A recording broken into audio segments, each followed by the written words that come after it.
Long, long ago, in a land of deserts and palaces, lived a wise and kind boy named Solomon. He was the son of the great King David, a prophet and a ruler who loved God with all his heart. Solomon grew up in a beautiful palace, but he wasn't proud or spoiled. He loved to learn, to listen, and to understand the world around him. Even as a child, he would watch how people treated each other and ask deep questions.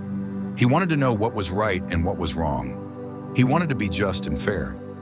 One night, something amazing happened. While Solomon was sleeping, God came to him in a dream. A voice said, "Solomon, ask me for anything you want." Solomon could have asked for gold, for castles, or for armies, but he didn't. He said, "Dear God, please give me wisdom so I can lead your people with truth and justice." God was pleased with Solomon's answer. He said, "Because you asked for wisdom instead of power or riches, I will give you great wisdom, and I will also give you more riches, honor, and power than any king before or after you." Soon Solomon became king. He was young, but people came to him from every part of the kingdom. They came to ask for help and to hear his wise words. He always listened carefully and made fair decisions. One day, two women came to his court with a baby. Both claimed to be the baby's mother. The room was quiet. No one knew what to do. Solomon sat quietly and thought. Then he said, "Bring me a sword. We will cut the baby in two and give each of you half." One woman screamed, "Was, no! Don't hurt the baby. Let her have him." The other said nothing. Solomon smiled. "You are the real mother," he said, pointing to the woman who wanted to protect the baby. Everyone was amazed by his wisdom. Solomon's wisdom was not only about people. God gave him the power to understand the speech of animals, birds, and even tiny ants. He could speak their language and understand their thoughts. Not only that, God gave him power over the Jinn, beings made from smokeless fire. Some Jinn were strong and powerful, and some were tricky and wild, but all of them had to obey Solomon. With the help of the Jinn, Solomon built huge palaces and cities. He built bridges, water systems, and even magical items.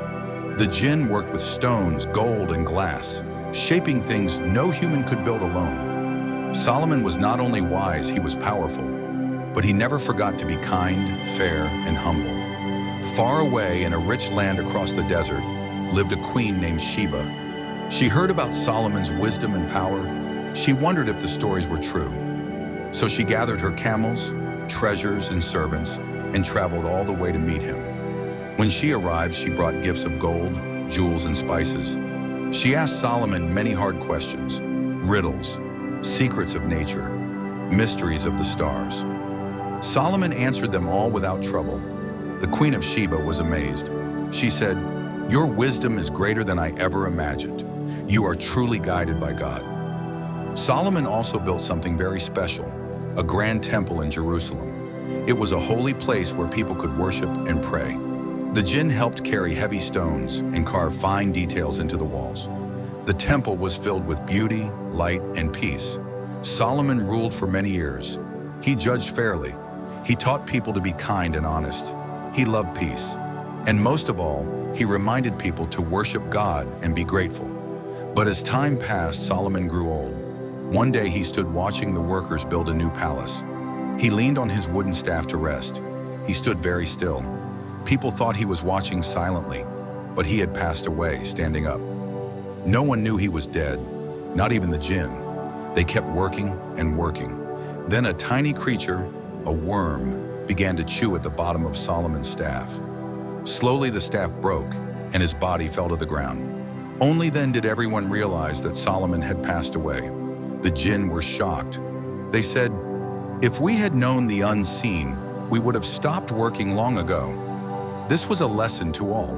Only God knows what is hidden. Even in death, Solomon taught people to stay humble and remember God's power. His name lives on today in holy books and stories told across the world. He was not only a king, but a prophet, a judge, a builder, a teacher, and a servant of God. His story teaches us that wisdom is more valuable than gold, that kindness is stronger than swords, and that the greatest kings are those who serve with love and truth.